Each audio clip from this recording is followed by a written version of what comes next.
தூத்துக்குடியில் 12ஆம் வகுப்பு மாணவி கொலை வழக்கு குற்றவாளிக்கு இரட்டை தூக்கு தண்டனை விதிக்கப்பட்டதற்கு முதலமைச்சர் விஜய் வரவேற்பு தெரிவித்திருக்கிறார்.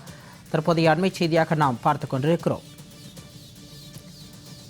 தூத்துக்குடி மாவட்டம் விளாத்திக்குளம் அருகே 12ஆம் வகுப்பு மாணவி கொலை செய்யப்பட்ட வழக்கில் குற்றவாளி தர்ம முனீஸ்வரனுக்கு இரட்டை தூக்கு தண்டனை விதிக்கப்பட்ட நிலையில் இந்த தீர்ப்பினை முதலமைச்சர் விஜய் வரவேற்று அறிக்கை வெளியிட்டிருக்கிறார். அண்மை செய்தியாக நாம் பார்த்துக் கொண்டிருக்கிறோம். இந்த கொடூர சம்பவம் நடைபெற்ற 3 மாதங்களுக்குள் மிக துரிதமாக நீதி கிடைக்கப்பெற்றிருக்கிறது என முதலமைச்சர் விஜய் தெரிவித்துள்ளார்.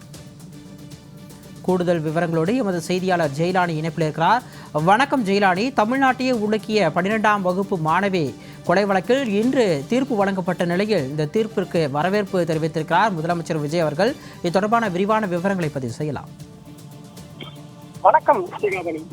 தூத்துக்குடி மாவட்டம் விளாத்திக்குளத்தில் 12ஆம் வகுப்பு படித்து வந்த மாணவி கடந்த மார்ச் மாதம் பாலியல் வன்கொடுமைக்குள்ளாக்கப்பட்டு படுகொலை செய்யப்பட்டார். இந்த சம்பவம் ஒட்டுமொத்த தமிழகத்தையும் பெரும் அதிர்வலையை ஏற்படுத்தியிருந்தது.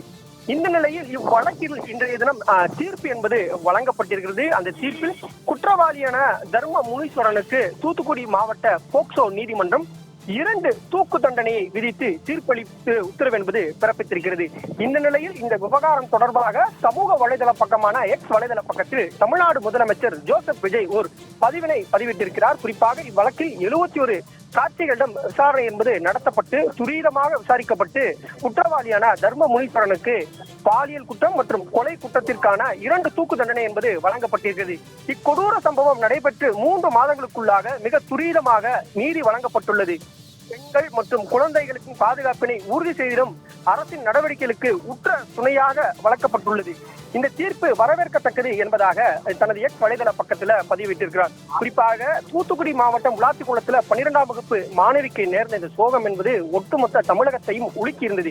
இந்த நிலையில இந்த வழக்கு 3 மாதங்கள்ல விசாரணைக்கு உட்படுத்தப்பட்டு உரிய சாட்சியங்கள் நீதிமன்றத்தில் சமர்ப்பிக்கப்பட்டு தற்போது குற்றவாளிக்கு இரட்டை தூக்கு தண்டனை என்பது வழங்கப்பட்டிருக்கிறது.